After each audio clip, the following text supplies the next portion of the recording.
നമസ്കാരം എല്ലാ കുട്ടികൾക്കും. ഗിരീഷ് സാറാണ്. ഇന്ന് നിങ്ങൾ വിചാരിക്കും നിങ്ങളുടെ കണ്ണിന്റെ പ്രശ്നമല്ല, ഇവിടെ ഒരു ആളോട് നിൽപ്പുണ്ടല്ലേ. ഇത് കെമിസ്ട്രി പഠിപ്പിക്കുന്ന മുരളീകൃഷ്ണൻ സാറാണ്. എൻ്റെ ഇവിടെ അധ്യാപകനാണ്. നമുക്ക് ഒരുപാട് പേർക്ക് അറിയാം, കാരണം +1 ഇമ്പ്രൂവ്മെന്റ് സമയത്ത് സാറ് ഫുള്ള് ക്ലാസ് വന്ന് നമ്മൾ എടുത്തു തന്നതാണ്. അടിപൊളിയായിരുന്നു. ഒരുപാട് പേർക്കും അത് ഉപകാരപ്പെട്ടു. ഇപ്പം സാറിനെ ഞാൻ വിളിച്ചു വരുത്തിയത് വേറെ ഒന്നുമല്ല, കെമിസ്ട്രി പ്രാക്ടിക്കൽസ്. നമുക്കറിയാം 40 മാർക്കാണ് ഫിസിക്സ് കെമിസ്ട്രി. ഫിസിക്സ് എന്തായാലും ഞാൻ ഫുള്ള് ചെയ്തു തരും. കെമിസ്ട്രി ചെയ്യാൻ മാത്രം 60 എന്ന് പറഞ്ഞാൽ അത്രയും ഒന്നും എനിക്ക് പറ്റത്തില്ല. സാറാകുമ്പോൾ അതിൻ്റെ അഗ്രഗണ്യനാണ്. സാറ് ഞങ്ങളെയൊക്കെ പഠിപ്പിക്കുന്ന സമയത്ത് ജസ്റ്റ് അതിനെക്കുറിച്ചൊന്ന് പറഞ്ഞു തരുമ്പോൾ, സോൾട്ട് അനാലിസിസും വോളുമെട്രിക് അനാലിസിസും ഒക്കെ പറഞ്ഞു തരുമ്പോൾ തന്നെ ഓട്ടോമാറ്റിക്കായിട്ടും നമ്മൾ പഠിച്ചിരിക്കും. നമുക്ക് ചെയ്ത് നോക്കേണ്ട പോലും ആവശ്യമില്ല. ഇവിടെ സാറ് ചെയ്ത് നിങ്ങളെ കാണിക്കും. നിങ്ങൾക്ക് വേണ്ടിയുള്ള എല്ലാ ക്ലാസ്സുകളും പ്രാക്ടിക്കലി എടുത്തു തരും. വളരെ സിമ്പിളായിട്ട് ഇത് മാത്രം പഠിച്ചാൽ മതി എന്ന് ഞാനാണ് നിങ്ങൾക്ക് ഉറപ്പ് തരുന്നത്. പക്ഷെ നിങ്ങൾ കേട്ട് പഠിച്ചിരിക്കണം. അത് മാത്രമേ ഞാൻ പറയുന്നുള്ളൂ. കാരണം സാറിനെ കൊണ്ടുവന്ന് തന്നെ, സാറിന്റെ വാല്യുബിൾ ആയിട്ടുള്ള സമയം ഞാൻ എടുക്കുന്നത് തന്നെ നിങ്ങൾക്ക് പ്രയോജനപ്പെടും എന്നുള്ളത് ഉറപ്പാണ്. കാരണം 40 മാർക്ക് കിട്ടുക എന്ന് പറയുന്നത് നിസ്സാരമല്ല.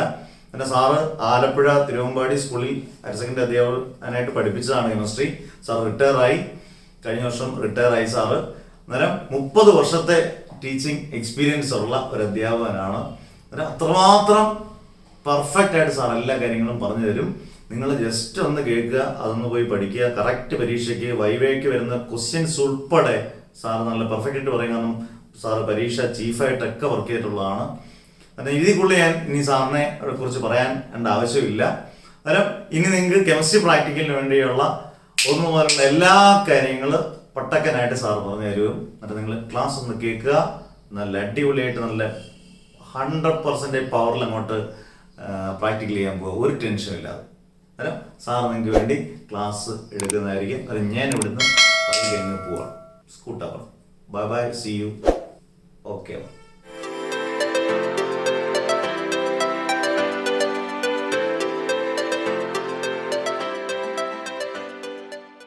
നമസ്കാരം കുട്ടികളെ, ഞാൻ മുരളീകൃഷ്ണൻ സാറാണ്.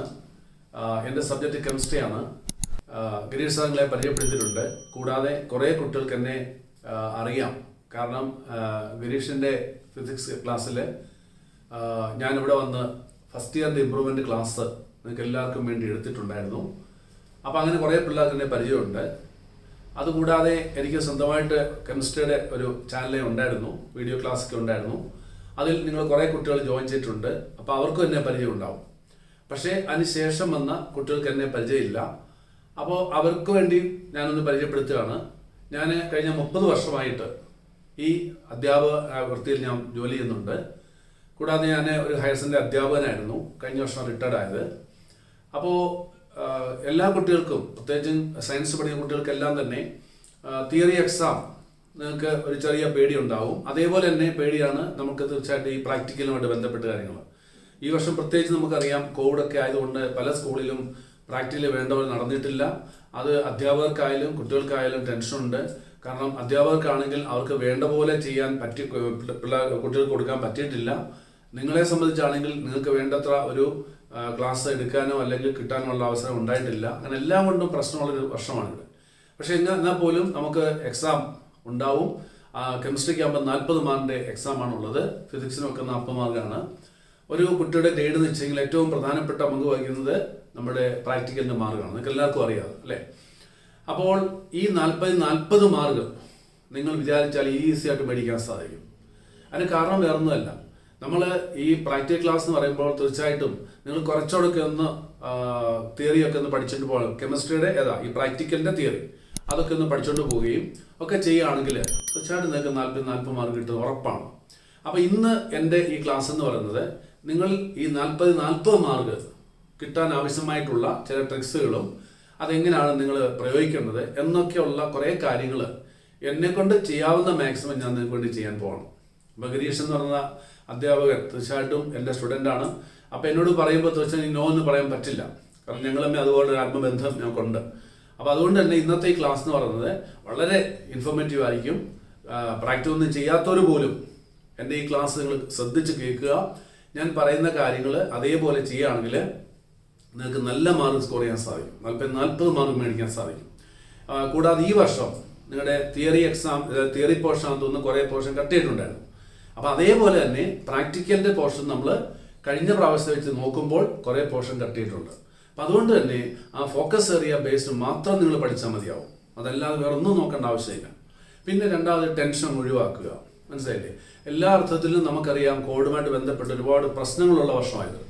അത് നമ്മുടെ വിദ്യാഭ്യാസ മേഖലയിൽ മാത്രമല്ല, എല്ലാ മേഖലയിലും ഉണ്ട്. അപ്പം അതുകൊണ്ട് തന്നെ ഈ വർഷത്തെ നിങ്ങളുടെ എക്സാമിനേഷൻ എന്ന് പറയുന്നത് ആ രീതിയിലായിരിക്കും അധ്യാപകരും ഗവൺമെൻറ്റും ഒക്കെ കാണുന്നത്. അപ്പം നിങ്ങൾക്ക് ഒരിക്കലും മാർക്ക് നഷ്ടപ്പെടാനുള്ള ഒരു അവസരമായിട്ടല്ല ഇതിനെ കാണുന്നത്. നിങ്ങൾക്ക് എങ്ങനെയൊക്കെ മാർക്ക് കിട്ടാം, അപ്പം അതിന് നിങ്ങളുടെ ഭാഗത്തു നിന്ന് ചെയ്യേണ്ട വർക്കുകൾ ചെയ്യണം.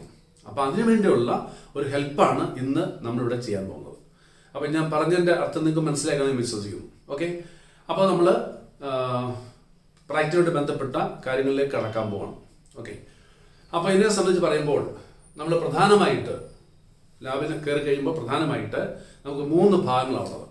മനസ്സിലാക്കുക, 3 ഭാഗങ്ങൾ. അതിലൊന്ന് എന്ന് പറയുന്നത് സോൾട്ട് അനാലിസിസ്, 2 എന്ന് പറയുന്നത് നമ്മുടെ വോളിമെട്രിക് അനാലിസിസ് ആണ്, 3 എന്ന് പറയുന്നത് വൈവ. ഇങ്ങനെ 3-4 കാര്യങ്ങളാണ് മെയിനായിട്ടുള്ളത്. അപ്പോൾ അങ്ങനെ വരുമ്പോൾ അത് ഓരോ സെക്ഷനായിട്ട് ഞാനത് നിങ്ങൾക്ക് എടുത്തു തരാം. അത് നിങ്ങൾ കേട്ട് മനസ്സിലാക്കുക. ഓക്കെ, അപ്പോൾ നമുക്ക് തുടങ്ങാം കുട്ടികളെ. ഓക്കെ, നിങ്ങളപ്പോൾ ലാബിലേക്ക് കയറി കഴിയുമ്പോൾ അവിടെ ചെയ്യാൻ പോകുന്ന കാര്യങ്ങൾ എന്ന് പറയുന്നത് ആദ്യം തന്നെ നിങ്ങൾക്കൊരു ഫേസ് ഷീറ്റ്, ആൻസർ ഷീറ്റ് നിങ്ങൾക്ക് തരും. അതിനകത്ത് നിങ്ങൾ നിങ്ങളുടെ രജിസ്റ്റർ നമ്പറും നെയിം ഓഫ് എക്സാമിനേഷനും ഒക്കെ സാധാരണ പോലെ തന്നെ നിങ്ങൾ വൃത്തിയായിട്ട് എഴുതി കൊടുക്കുക. മനസ്സിലായല്ലോ? അത് കൂടാതെ ഒരു സിംഗിൾ ഷീറ്റ് പേപ്പർ നിങ്ങൾക്ക് തന്നിരിക്കും. അപ്പോൾ ആ സിംഗിൾ ഷീറ്റ് പേപ്പറിൻ്റെ മുകളിൽ രജിസ്റ്റർ നമ്പർ എഴുതുക. അതിനുശേഷം നിങ്ങൾക്ക് ക്വസ്റ്റ്യൻ ഒക്കെ ടീച്ചേഴ്സ് തരും. ആ ക്വസ്റ്റ്യൻ പ്രധാനമായിട്ട് ആദ്യം സോൾട്ട് അനാലിസിസ് ആയിരിക്കാം. അതിനുശേഷം നിങ്ങൾക്ക് വോളിമെട്രിക് അനാലിസിസ് ക്വസ്റ്റ്യൻ തരാം. അതിനുശേഷം നിങ്ങൾക്ക് ചെയ്യാനുള്ള അവസരങ്ങളാണ്. ഇപ്രാവശ്യം ഓർഗാനിക് കെമിസ്ട്രി ഇല്ലാത്തതുകൊണ്ട് ആ സെക്ഷനിൽ കിടക്കേണ്ട ആവശ്യമില്ല. അപ്പോൾ നിങ്ങൾ ആദ്യം ചെയ്യേണ്ടത് ആ സെപ്പറേറ്റ് ഷീറ്റ് പേപ്പർ ഉണ്ടല്ലോ, സിംഗിൾ ഷീറ്റ് പേപ്പർ എടുത്തിട്ട് വോളിമെട്രിക് അനാലിസിസിൻ്റെ പ്രിൻസിപ്പിൾ ആൻഡ് പ്രൊസീജിയർ, മനസ്സിലാക്കുക, പ്രിൻസിപ്പിൾ ആൻഡ് പ്രൊസീജിയർ. പ്രിൻസിപ്പിളിന് 1 മാർക്കും പ്രൊസീജിയറിന് 2 മാർക്കും, അങ്ങനെ 3 മാർക്കാണുള്ളത്. അത് എഴുതി കൊടുക്കാൻ പറയും. അത് ആദ്യത്തെ 5 മിനിറ്റ് കൊണ്ടാണ് ചെയ്യേണ്ടത്. അത് എഴുതി കൊടുത്തതിന് ശേഷം വേണം നിങ്ങൾ സോൾട്ട് അനാലിസിസ് അല്ലെങ്കിൽ വോളിമെട്രിക് അനാലിസിസ് ചെയ്യേണ്ടത്. അത് അവിടെ വരുന്ന എക്സാമിന് നിങ്ങളോട് പറയും എന്താണ് ചെയ്യേണ്ടതെന്നുള്ളത്. ഇപ്പോൾ സോൾട്ട് ചെയ്യാൻ പറഞ്ഞാൽ സോൾട്ട് ചെയ്യുക, വോളിമെട്രിക് ചെയ്യാൻ പറഞ്ഞാൽ വോളിമെട്രിക് ചെയ്യുക, അങ്ങനെയാണ് ചെയ്യേണ്ടത്. ഇനിയും നമുക്ക് ആദ്യം ഇവിടെ ഞാനിപ്പോൾ നിങ്ങളെന്ന് പരിചയപ്പെടുത്താൻ പോകുന്നത് സോൾട്ട് അനാലിസിസ്. മനസ്സിലായോ? ആദ്യമേ ഞാൻ പറയട്ടെ, സോൾട്ട് അനാലിസിസ് വിജയിക്കണമെന്നുണ്ടെങ്കിൽ നിങ്ങൾ അതിൻ്റെ സ്കീം പഠിച്ചേ പറ്റുള്ളൂ. സ്കീം ഓഫ് അനാലിസിസ് അത് വൃത്തിയായിട്ട് പഠിച്ച കുട്ടിക്കാണെങ്കിൽ ഒരു ബുദ്ധിമുട്ടില്ല, ചെയ്യാൻ സാധിക്കും. മനസ്സിലായോ? സ്കീം എന്ന് ഉദ്ദേശിക്കുന്നത് എന്തൊക്കെയാണ് ഒഴിക്കേണ്ടത്, ടെസ്റ്റ് ട്യൂബിനകത്ത് ഏതൊക്കെ റിയേജൻസ് ഒഴിക്കണം, എങ്ങനെയാണ് ചെയ്യേണ്ടത്, അതാണ് പ്രൊസീജിയർ അല്ലെങ്കിൽ എൻ്റെ ഇത് ഉദ്ദേശിക്കുന്നത്. അപ്പം അങ്ങനെയുള്ള ആ സ്കീം നിങ്ങൾ പഠിച്ചു കഴിഞ്ഞാൽ വളരെ ഈസി ആയിട്ട് ചെയ്യാൻ സാധിക്കും. അതിന് മുമ്പായിട്ട് നമ്മൾ ഏതൊക്കെയാണ് ഈ സോൾട്ട് അനാലിസിസിന് മെയിനായിട്ട് വരുന്ന ആനയോൺ കാറ്റയോൺ അതൊന്ന് പരിചയപ്പെടുകയാണ്. അപ്പോൾ ഒരു സോൾട്ട് എന്ന് പറയുമ്പോൾ പ്രധാനമായിട്ട് 2 ഭാഗങ്ങളുണ്ട് അല്ലേ. ഒന്ന് കാറ്റയോണും മറ്റേ ആനയോണുമാണ്. കാറ്റയോൺ എന്ന് പറയുമ്പോൾ അതിന് ബേസിക് റാഡിക്കൽ എന്ന് പറയും, പോസിറ്റീവ് ചാർജ്. പിന്നെ ആനയോൺ എന്ന് പറയുന്നത് അത് നെഗറ്റീവ് ചാർജാണ്, അതിന് ആസിഡ് റാഡിക്കൽ എന്ന് പറയും. അപ്പോൾ ഏത് സോൾട്ട് എടുത്താലും 2 ഭാഗങ്ങളുണ്ട്. അതൊക്കെയാണ് ബേസ് റാഡിക്കലും ആസിഡ് റാഡിക്കലും, അല്ലെങ്കിൽ കാറ്റയോണും ആനയോണും. ഓക്കെ, ഇപ്പോൾ ഒരു സിമ്പിൾ എക്സാമ്പിൾ നിങ്ങൾക്കൊന്ന് പരിചയപ്പെടാൻ വേണ്ടി ഞാൻ പറയാം. എല്ലാവർക്കും അറിയാവുന്നതാണ്. ഇപ്പോൾ സോഡിയം ക്ലോറൈഡ്, അതിൻ്റെ ഫോർമുല എന്താ? NaCl എന്നാണ് അല്ലേ. NaCl നമുക്ക് എല്ലാവർക്കും അറിയാം, ഇത് സോൾട്ടാണ്. പക്ഷെ ഇതൊക്കെ ചെയ്യാൻ തരത്തില്ലത് പരിചയപ്പെടാം, എല്ലാവർക്കും അറിയാവുന്നതുകൊണ്ട് ഞാൻ പരിചയപ്പെടുത്താൻ വേണ്ടി എടുത്തതേ ഉള്ളൂ. ഇനി 2 പാർട്ടുണ്ട്, Na+ഉം പിന്നെന്താ Cl- ആണ്. ആ Na+ ആണ് cation, base radical. Cl- chloride ion, അതാണ് ആസിഡ് റാഡിക്കൽ. ക്ലിയർ? ആനയോൺ എന്ന് പറയും. ഒരു കാറ്റോണും ഒരു ആനോണും ചേരുമ്പോഴാണ് ഒരു സോൾട്ട് ഉണ്ടാകുന്നത്. അപ്പോൾ സോൾട്ടിന് 2 ഭാഗങ്ങളുണ്ട്. ഇത്രയും ക്ലിയർ ആയല്ലോ? ഓക്കെ, ഇനി നമുക്ക് ഈ വർഷം ചെയ്യേണ്ട ആനയോണും കാറ്റോണും പരിചയപ്പെടാം, എന്നിട്ട് അതിൻ്റെ റിയേജൻസിലേക്ക് കിടക്കാം. നിങ്ങൾക്ക് ഈ വർഷം ചെയ്യാനുള്ള ആനയോൺസ് എന്ന് പറയുന്നത് മെയിനായിട്ട് നമുക്ക് എന്തൊക്കെയാണെന്ന്. ആനയോൺസ് 1 കാർബണേറ്റ് ആണ്, carbonate. 2 acetate. 3 chloride. 4 nitrate. 5 sulphate. ഇത്രയുമാണ് നിങ്ങൾക്ക് ചെയ്യാനുള്ളത്. Carbonate, acetate, chloride, nitrate, sulphate. ഇതാണ് ആനിയോൺസ് ആയിട്ട് നിങ്ങൾക്ക് വരാനുള്ളത്. ഇത് കൂടുതൽ ആനിയോൺസ് ഉണ്ട്, പക്ഷെ അത് നമുക്ക് വിഷം വേണ്ട. ഓക്കെ, ഇനി ഒരു സോൾട്ട് കിട്ടിക്കഴിയുമ്പോൾ നിങ്ങൾ ആദ്യം ചെയ്യുന്നത് ആനിയോണാണ്.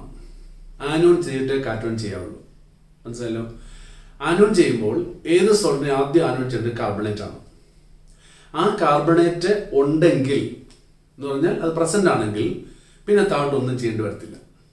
അതല്ല, കാർബണേറ്റ് ആബ്സെന്റ് ആണെങ്കിൽ നിങ്ങൾക്ക് വീണ്ടും അടുത്തേക്ക് പോവാം. കാർബണേറ്റ് ചെയ്യുന്ന അടുത്തല്ല അസറ്റേറ്റ് ആണ്. കണ്ടോ? അത് പ്രസന്റ് ആണെങ്കിൽ അവിടെ വെച്ച് സ്റ്റോപ്പ് ചെയ്യാം.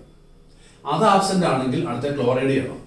അങ്ങനെ ഏതാണോ പ്രസന്റ് ആകുന്നത് അവിടെ വരെ നിങ്ങൾ ചെയ്യണം.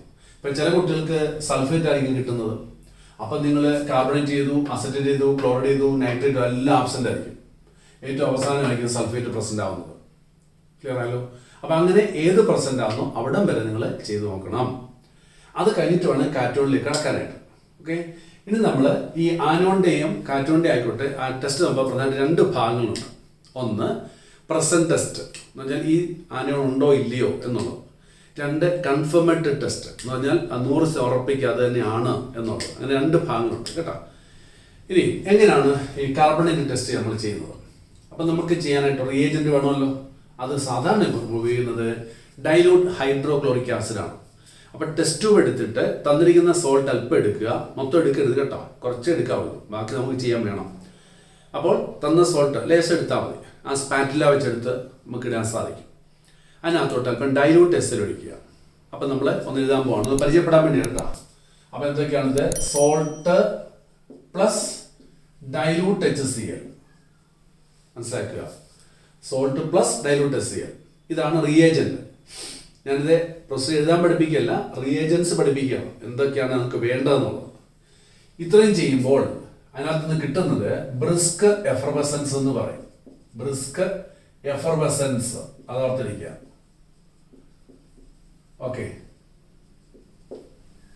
ഇങ്ങനെ വന്നാൽ നമുക്ക് പറയാൻ സാധിക്കും കാർബണേറ്റ് പ്രസന്റ് ആണ്. അപ്പൊ പഠിച്ചല്ലോ, കാർബണേറ്റിന്റെ റിയേജന്റ് ചോദിച്ചാൽ എന്ത് പറയും? Salt plus dilute HCl. അപ്പൊ ഡൈലൂട്ട് ഹൈഡ്രോക്ലോറിക് ആസിഡ് ഒഴിക്കുമ്പോൾ ബ്രിസ്ക് എഫർവസൻസ്.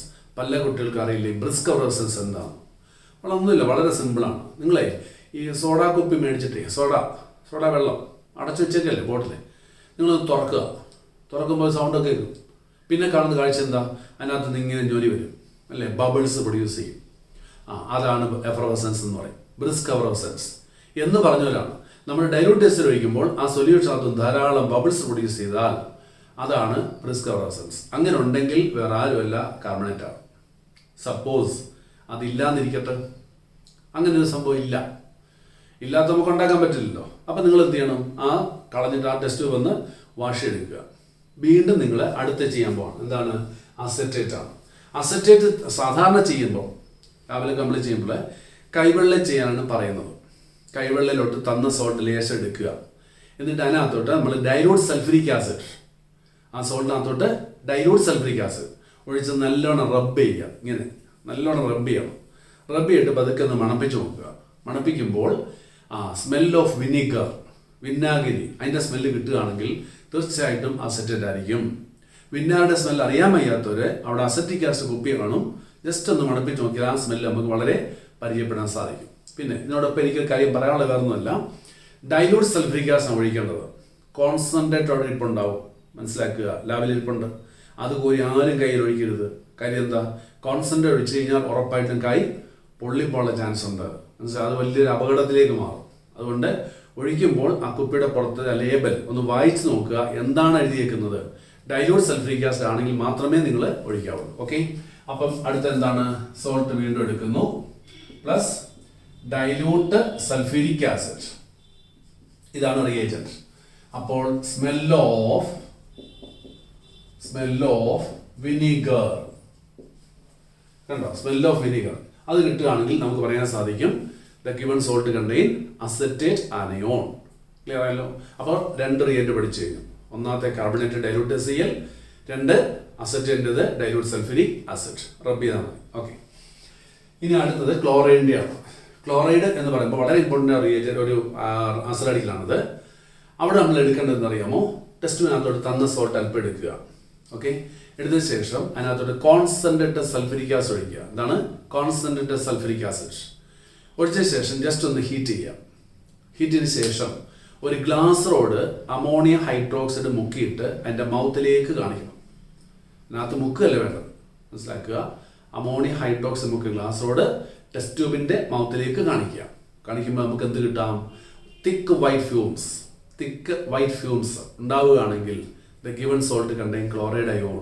അതാണ് ടെസ്റ്റ്. അപ്പോൾ നോക്കി എന്താണ് സോൾട്ട് എടുക്കുക plus concentrated H2SO4 plus heat, അത്രയും ചെയ്തു. പ്ലസ് പിന്നെന്താണ് glass rod dipped in ammonium hydroxide NH4OH എന്നാണ് കേട്ടോ, NH4OH and then shown to the mouth. അതാണ് എൻ്റെ പ്രൊസീജിയർ. ഓക്കെ, അപ്പോൾ ക്ലോറൈഡ് ചെയ്യാനായിട്ട് തന്ന സോൾട്ട് അല്പം എടുക്കുക, കോൺസെൻട്രേറ്റഡ് സൾഫ്യൂരിക് ആസിഡ് ഒഴിക്കുക, ടെസ്റ്റ് ട്യൂബിൻ്റെ ചുടുവശം ജസ്റ്റ് ഒന്ന് ഹീറ്റ് ചെയ്യാം. അതിനുശേഷം ഒരു ഗ്ലാസ് റോഡ് അമോണിയം ഹൈഡ്രോക്സൈഡ് മുക്കിയിട്ട് എൻ്റെ മൗത്തിലേക്ക് കാണിക്കുമ്പോൾ എന്ത് കിട്ടും? തിക്ക് വൈറ്റ് ഫ്യൂംസ് അല്ലേ, തിക്ക് വൈറ്റ് ഫ്യൂംസ്. ഓക്കെ, അങ്ങനെ കിട്ടുകയാണെങ്കിൽ തീർച്ചയായിട്ടും പറയാൻ സാധിക്കും the given salt contain chloride anion. അതാണ് ടെസ്റ്റ്. അപ്പം 3 പഠിച്ചല്ലോ. ഒന്നാമത്തെ സോൾട്ട് പ്ലസ് ഡൈലൂട്ട് HCl, രണ്ടാമത്തെ salt plus dilute sulphuric acid, മൂന്നാമത്തെ salt plus concentrated sulphuric acid. കേട്ടോ, എന്നിട്ട് ഹീറ്റ് ചെയ്യണം. ഓക്കെ, പിന്നെ അമോണിയം ഹൈഡ്രോക്സൈഡ് ഗ്ലാസോട് കാണിച്ചു നോക്കിയാൽ മതി. ഇനി അടുത്ത് നമ്മൾ പഠിക്കാൻ പോകുന്നത് നൈട്രേറ്റ് ആണ്. നൈട്രേറ്റ് മിക്കവാറും എല്ലാ ബാച്ചിലെയും പിള്ളേർക്ക് കൊടുക്കുന്ന ഒരു പ്രധാനപ്പെട്ട അയോണാണ് നൈട്രേറ്റ് എന്ന് പറയുന്നത്, ക്ലോറൈഡ് പോലെ തന്നെ. നൈട്രേറ്റിൻ്റെ ടെസ്റ്റ് ചെയ്യാനായിട്ട് വളരെ എളുപ്പമാണത്. നമുക്ക് സോൾട്ട് ആദ്യം അല്പം എടുക്കുക, എന്നിട്ട് അതിനകത്തോട്ട് കോൺസെൻട്രേറ്റഡ് H2SO4 ആഡ് ചെയ്യണം, എന്നിട്ട് ഹീറ്റഡ് ടു ബോയിലിംഗ്. അതിനുശേഷം ആഡ് പേപ്പർ ബോൾസ്. മനസ്സിലാക്കോ? ഇത് ആഡ് ചെയ്യുമ്പോൾ നമുക്ക് കിട്ടുന്നത് ബ്രൗൺ ഗ്യാസ് ആണ്. തിക്ക് ബ്രൗൺ ഗ്യാസ് കിട്ടുകയാണെങ്കിൽ തീർച്ചയായിട്ടും the given salt contain nitrate anion. പൊതുവെ പറയാൻ ശ്രദ്ധിക്കാം. നൈട്രേറ്റ് ചെയ്യാൻ നിങ്ങൾ എന്താ ചെയ്യേണ്ടത്? മുമ്പേ നമ്മൾ ക്ലോറൈഡ് ചെയ്തല്ലോ, അത് ആബ്സെൻ്റ് ആണെന്ന് വിചാരിക്കുക. അതിനകത്തുള്ള എടുത്ത് കളഞ്ഞ് വാഷ് ചെയ്യണം. ടെസ്റ്റ് ട്യൂബ് എപ്പോഴും വാഷ് ചെയ്യണം. എന്നിട്ട് ആ ടെസ്റ്റിനകത്തോട്ട് ആദ്യം തന്ന സോൾട്ട് വീണ്ടും അല്പം എടുക്കുക. Then add concentrated sulphuric acid. മനസ്സിലായല്ലോ? ഒഴിച്ച ശേഷം ഒരു ടോങ്സ് എടുത്ത് ടെസ്റ്റ് ട്യൂബിൻ്റെ ഏറ്റവും ടോപ്പിലായിട്ട് ഇങ്ങനെ പിടിക്കണം. എന്നിട്ട് ആ ടെസ്റ്റ് ട്യൂബിൻ്റെ ചൂടുവശം നല്ലോണം ചൂടാക്കണം. ചൂടാക്കിയ ശേഷം തിളച്ചു എന്ന് കണ്ടു കഴിഞ്ഞാൽ നിങ്ങൾ അതിങ്ങനെ മാറ്റുക. എന്നിട്ട് 2 പേപ്പർ ബോൾ അതൊക്കെ നേരത്തെ റെഡിയാക്കി വെച്ചോണം കേട്ടോ. അല്ലാണ്ട് ഹീറ്റിന് ശേഷമല്ല പേപ്പർ ബോൾ റെഡിയാക്കി വെക്കേണ്ടത്. നൈട്രേറ്റ് ചെയ്യാൻ പോകുന്ന എല്ലാ സ്റ്റുഡൻസും ശ്രദ്ധിക്കുക, പേപ്പർ ബോൾ റെഡിയാക്കി വെച്ചിട്ട് മാത്രമേ നിങ്ങൾ ചെയ്യാവുള്ളൂ കേട്ടല്ലോ. ഒരു പേപ്പർ ശരിക്കും ഒന്ന് ചുരുട്ടി ഒരു മഞ്ചാടിക്ക് വലുപ്പത്തിലാക്കി വെച്ചാൽ മതി. 2 വേണം. അതിൽ ആദ്യം ഒരെണ്ണം എടുത്ത് അതിനകത്തോട്ട് ഇടുക. മനസ്സിലായല്ലോ? അതിനകത്ത് നിന്ന് വീഴും. ചിലപ്പോൾ ഇതിൻ്റെ സൈഡിലൊക്കെ പറ്റിയിരിക്കാൻ ചാൻസ് ഉണ്ട്. അങ്ങനെ വന്നാൽ ഗ്ലാസ് റോഡ് എടുത്തിട്ട് അതിനകത്തോട്ടൊന്ന് പ്രസ് ചെയ്യാൽ മതി. അപ്പോൾ ആ പേപ്പർ ബോൾ അതിനകത്ത് വീഴണം. അതാണ് ഉദ്ദേശിക്കുന്നത്. അത് ശരിയായില്ലെങ്കിൽ ഒന്നുകൂടി ഇടുക. 1, 2 ഇട്ട് കിട്ടേണ്ടതാണത്. അത് നൈട്രേറ്റ് ഉണ്ടെങ്കിൽ തീർച്ചയായിട്ടും ഈ പേപ്പർ ഇട്ട് കഴിയുമ്പോൾ പെട്ടെന്ന് അതിനകത്തുനിന്ന് നല്ല റെഡിഷ് ബ്രൗൺ ഫ്യൂംസ് പ്രൊഡ്യൂസ് ചെയ്യും. അങ്ങനെ വന്നാൽ നമുക്ക് തീർച്ചയായിട്ടും പറയാൻ സാധിക്കും the given salt contain nitrate anion. Okay, അപ്പോൾ 4 നമ്മൾ പഠിച്ചു കഴിഞ്ഞു. ഓക്കെ, ഇനി അടുത്തത് നമ്മൾ സൾഫേറ്റ് ആണ്. സൾഫേറ്റ് ചെയ്യാനായിട്ട് വളരെ സിമ്പിളായത് ഏറ്റവും അവസാനത്തിൽ അടിക്കണം. അതായത് സോൾട്ട് അല്പം എടുക്കുക, അതിനകത്തോട്ട് നമ്മൾ എന്തൊഴിക്കണം? ബേരിയം ക്ലോറൈഡ് സൊല്യൂഷൻ ഒഴിക്കുക. ബേരിയം ക്ലോറൈഡ് ഒഴിച്ച് കഴിയുമ്പോൾ അവിടെ ഒരു വൈറ്റ് പ്രസിപ്പിറ്റേറ്റ് കിട്ടും. അത് ബേരിയം സൾഫേറ്റ് ആണ്. White precipitate of barium sulphate. അതിനുശേഷം അതിനകത്തോട്ട് അല്പം ഡൈലൂട്ട് HCl ഒഴിച്ചു നോക്കിയാൽ ആ പ്രസിപ്പിറ്റേറ്റ് ഇൻസൊല്യൂബിൾ ആയിരിക്കും. ഇൻസൊല്യൂബിൾ. അങ്ങനെയാണെങ്കിൽ the given salt contain sulphate anion. അതാണ് ആൻസർ. നോക്കി, അപ്പോൾ എന്താണ് ചെയ്യേണ്ടത്? സോൾട്ട് എടുക്കുക plus barium chloride solution BaCl2. അപ്പോൾ എന്ത് കിട്ടും? ഒരു വൈറ്റ് പ്രസിപ്പിറ്റേറ്റ് കിട്ടും, വൈറ്റ് PPT. പിന്നെ എന്താണ്? Insoluble in hydrochloric acid. അങ്ങനെയാണെങ്കിൽ the given salt contain sulphate. അപ്പോൾ ഇൻസോല്യൂബിൾ ഇൻ എന്താണ് ഹൈഡ്രോക്ലോറിക് ആസിഡ്. ഇത്രയും നമ്മൾ ചെയ്യണം. അപ്പോൾ തീർച്ചയായിട്ടും ബാക്കിയെല്ലാം ആബ്സെൻ്റ് ആണെങ്കിൽ സൾഫേറ്റ് നിങ്ങൾക്ക് ഉറപ്പായിട്ടും കിട്ടിയിരിക്കും, വേറെ സംശയമില്ല. ഇത്രയുമാണ് നമ്മൾ ആനിയോൺ ചെയ്യുമ്പോൾ ശ്രദ്ധിക്കേണ്ടത്. അപ്പോൾ റിയേജൻസ് ഇപ്പോൾ പഠിച്ചു കഴിഞ്ഞല്ലോ. 1 കാർബണേറ്റ് എന്തായിരുന്നു? Dilute hydrochloric acid. 2 acetate dilute sulphuric acid. 3 chloride concentrated sulphuric acid. 4 എന്തായിരുന്നു? നൈട്രേറ്റ്. അതെന്തായിരുന്നു? Reagent concentrated sulphuric acid, then heat it, then add paper boards. Okay, then last one sulfate, barium chloride. ഇത്രയുമാണ് reagents ആയിട്ട് നമ്മൾ ഓർത്തിരിക്കേണ്ടത്. Okay, ഇത് നിങ്ങൾ ശരിക്കും പഠിക്കുകയാണെങ്കിൽ നിങ്ങൾക്ക് പ്രാക്ടിക്കൽ എളുപ്പം ചെയ്യാൻ സാധിക്കും. കാരണം ഈ റിയേജൻറ്റുകൾ ഓർത്തിരിക്കുകയാണ് നിങ്ങൾക്ക് എല്ലാവർക്കും ബുദ്ധിമുട്ടായിട്ട് വരുന്നത്. പിന്നെ ഇത് എഴുതി കൊടുത്താൽ മതി. അപ്പോൾ ഇതാണ് ആദ്യം ഒന്ന് പഠിക്കണം. ഈ സ്കീമാണ് പഠിക്കേണ്ടത്. റിയേജൻസ് ആദ്യം അറിയുക, പിന്നെ എഴുതാൻ പഠിച്ചാൽ മതി. മനസ്സിലായില്ല? അപ്പോൾ നമ്മൾ ആനിയോണിൻ്റെ പ്രസൻറ്റ് ടെസ്റ്റാണ് ഇതുവരെ പഠിച്ചത്. ക്ലിയർ? ഇനി നമ്മൾ പഠിക്കാൻ പോകുന്നത് ഇതേ ആനിയോണിൻ്റെ കൺഫർമേറ്റ് ടെസ്റ്റിനെ കുറിച്ചാണ്. കൺഫർമേറ്ററി. എന്താണ് കൺഫർമേറ്ററി എന്ന് പറഞ്ഞാൽ? 100% നമ്മൾ ഇത് തന്നെയാണ് എന്ന് ഉറപ്പിച്ചെടുക്കാൻ പോവാണ്. മനസ്സിലായോ? ഇതിപ്പോൾ ഒരു പ്രസൻറ്റ് ടെസ്റ്റ് എന്നേ ഉള്ളൂ. പക്ഷേ അത് തീർച്ചയായും നമുക്ക് പറയാൻ പറ്റില്ലല്ലോ. അപ്പോൾ ടെസ്റ്റ് ചെയ്ത് റിപ്പോർട്ട് ചെയ്യുമ്പോൾ അത് തന്നെയാണ് എന്ന് നമ്മൾ തീർത്ത് പറയാൻ വേണ്ടിയാണ് ഈ പ്രാക്ടിൻ്റെ രണ്ടാമത്തെ സെക്ഷൻ. ഏതാ? ഇത് ഈ ആനിയോണിൻ്റെ രണ്ടാമത്തെ എക്സ്പെരിമെൻറ്റ്, കൺഫർമേറ്റ് ടെസ്റ്റ് എന്ന് പറയും. ഇനി എങ്ങനെയാണ് കാർബണേറ്റ് കൺഫർമേറ്റ് ചെയ്യുന്നത്? അതിന് ചെയ്യേണ്ടത് സോൾട്ട് വീണ്ടും എടുക്കുക. ഓക്കെ, അതിനകത്തോട്ട് നമ്മൾ ബേരിയം ക്ലോറൈഡ് ഒഴിക്കുക. അല്പം ബേരിയം ക്ലോറൈഡ് ഒഴിച്ച് കഴിയുമ്പോൾ അവിടെ ഒരു വൈറ്റ് പ്രസിപ്പിറ്റേറ്റ് കിട്ടും. White precipitate. ആ പ്രസിപ്പിറ്റേറ്റ് ഡൈലൂട്ട് HCl ഒഴിക്കുമ്പോൾ അത് സൊല്യൂബിൾ ആണെങ്കിൽ തീർച്ചയായിട്ടും ആ ആനിയോൺ എന്ന് പറയുന്നത് കാർബണേറ്റ് തന്നെ ആയിരിക്കും. അപ്പോൾ നോക്കി, കാർബണേറ്റിന്റെ കൺഫർമേറ്റ് വെച്ചാൽ സോൾട്ട് എടുക്കുക, അതിനകത്തൊരു ബേരിയം സൊല്യൂഷൻ ഒഴിക്കുമ്പോൾ നമുക്ക് എന്ത് കിട്ടും? ഒരു വൈറ്റ് പ്രസിപ്പിറ്റേറ്റ് കിട്ടും. അതിനകത്തോട്ട് പിന്നെ അല്പം ഹൈഡ്രോക്ലോറിക് ആസിഡ് ഒഴിച്ചു നോക്കുക. കേട്ടല്ലോ? ഒഴിച്ച് കഴിയുമ്പോൾ തീർച്ചയായിട്ടും അവിടെ കാർബണേറ്റിന്റെ പ്രസിപ്പിറ്റേറ്റ് ആണെങ്കിൽ അത് കംപ്ലീറ്റ് ലയിച്ചു പോകും. അങ്ങനെയാണെങ്കിൽ നമുക്ക് പറയാൻ സാധിക്കും അവിടെ എന്താണ്? കാർബണേറ്റ് ആണ് ആനിയോൺ. പിന്നെ കാർബണേറ്റ് വേറൊരു ടെസ്റ്റ് കൂടി ഉണ്ട്. അതായത് ലൈം വാട്ടർ ടൈം മിൽക്കി, അങ്ങനെ ഒരു ടെസ്റ്റ് ഉണ്ട്. പക്ഷെ അത് ചെയ്യാൻ നമുക്ക് അല്പം ബുദ്ധിമുട്ടുണ്ട്. കാരണം വേറൊന്നുമല്ല, ഈ ലൈം വാട്ടർ അതായത് ചുണ്ണാമ്പ് വെള്ളം എന്ന് പറയും, അത് നമ്മൾ ഉണ്ടാക്കി വെച്ച് കഴിഞ്ഞാൽ ഓട്ടോമാറ്റിക്കായിട്ട് ചിലപ്പോൾ മിൽക്കി ആയിട്ട് മാറും. കാരണം അറ്റ്മോസ്ഫിയർ എന്നുണ്ട് കാർബൺ ഡൈ ഓക്സൈഡ് ഗ്യാസ് ഉണ്ട്. അപ്പോൾ അതുകൊണ്ട് തന്നെ ഈ കാർബൺ ഡൈ ഓക്സൈഡ് റിയാക്ട് ചെയ്ത് ചിലപ്പോൾ അത് വൈറ്റായിട്ട് മാറാൻ ചാൻസ് ഉണ്ട്. പക്ഷേ എങ്കിലും നമുക്ക് വേണമെങ്കിൽ ചെയ്ത് നോക്കാവുന്നതാണ്. നല്ല ലൈം വാട്ടർ ഉണ്ടെങ്കിൽ ഒരു ടെസ്റ്റിനകത്ത് എടുത്തിട്ട് നമ്മൾ സോൾട്ട് ഡൈലൂട്ട് HCl ഒഴിച്ച് വെക്കുക. എന്നിട്ട് 2 ടെസ്റ്റ് ട്യൂബിൻ്റെ മൗത്ത് തമ്മിൽ അടുപ്പിച്ച് വെക്കുക. അപ്പോൾ ഒരു ടെസ്റ്റിനകത്ത് എന്തുണ്ട്? ലൈം വാട്ടർ ഉണ്ട്. ഇപ്പോഴത്തെ ടെസ്റ്റ് ഒന്നുണ്ട് salt solution plus dilute HCl. അപ്പോൾ നമ്മൾ മുമ്പേ പഠിച്ചു ഇതിനകത്തൊന്ന് എന്തുണ്ടാവും? ബ്രിസ്ക് ഫ്ലൂറസെൻസ്, അതായത് കാർബൺ ഡൈ ഓക്സൈഡ് ഗ്യാസിൻ്റെ ലിബറേഷൻ ആണത്.